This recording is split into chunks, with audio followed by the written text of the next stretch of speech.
এই সরকার একটা নির্দলীয় অন্তর্বর্তীকালীন সরকার। তারা দেশ শাসনের জন্য আসেন, দেশ শাসনের সুস্থ পথ বিনির্মাণের জন্য তারা এসেছে।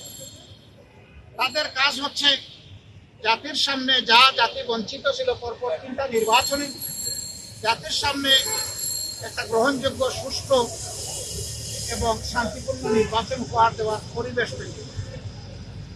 এই জন্য কিছু মৌলিক বিষয়ে তাদেরকে সংস্কার করতেই হবে।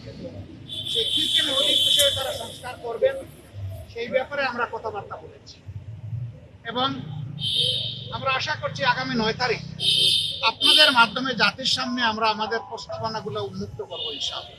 আমরা অবিলম্বে আমাদের চিন্তা জাতির সামনে তুলে ধরবো যে কি কি সংস্কার এই মুহূর্তে প্রয়োজন, সেই জিনিসগুলো আমরা জাতির সামনে তুলে ধরবো। এর পাশাপাশি দেশের চলমান আইন শৃঙ্খলা পরিস্থিতি নিয়ে এখানে কথা হয়েছে এবং এই ক্ষেত্রে জনগণ আর বর্তমান সরকার একসাথে কিভাবে পারস্পরিক সহযোগিতার মাধ্যমে আইন শৃঙ্খলা পরিস্থিতির আরো উন্নয়ন সাধন করতে পারে এবং সকল ধরনের ষড়যন্ত্রের বিরুদ্ধে জাতিকে ঐক্যবদ্ধ রাখতে পারে, সেই বিষয়গুলো নিয়ে আমাদের এখানে কথাবার্তা হয়েছে। আমরা আশা করছি এই বর্তমান অন্তর্বর্তীকালীন যে সরকার আছে তারা কোনো ধরনের পক্ষ বিপক্ষের মানসিকতা না নিয়ে বরঞ্চ নিরপেক্ষ দৃষ্টিকোণ থেকে তারা দেশকে একটা ভালো জায়গায় নিয়ে একটা সুষ্ঠু নির্বাচন তারা দিতে সক্ষম হবে এবং এই ক্ষেত্রে এটাও আমরা আশা করছি যে এই সময়টা নাতি দীর্ঘ হবে।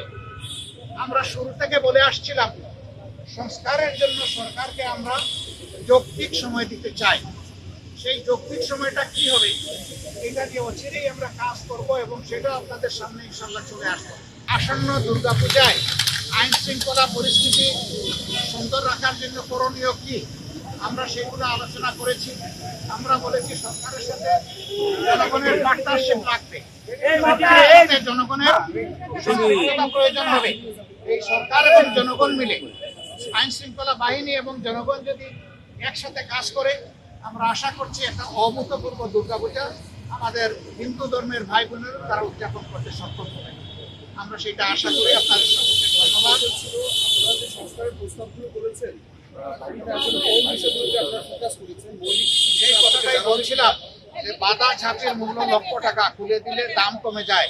ইনশাআল্লাহ আমরা ঝাঁপির মুখ খুলবো আগামী 9 তারিখ। সেই পর্যন্ত আমরা ধৈর্য ধরে অপেক্ষা করি। এই অপেক্ষা করার জন্য আপনাদেরকে অগ্রিম ধন্যবাদ। সেটাও বলেছি যে সংস্কারের টাইমলাইন কি হবে। আমরা 2টা রোডম্যাপ চেয়েছি, আপনারা জানেন, আপনাদের মাধ্যমেই চেয়েছি, দেশবাসীর কাছে জানিয়েছি, আমরা সরকারকেও জানিয়েছি।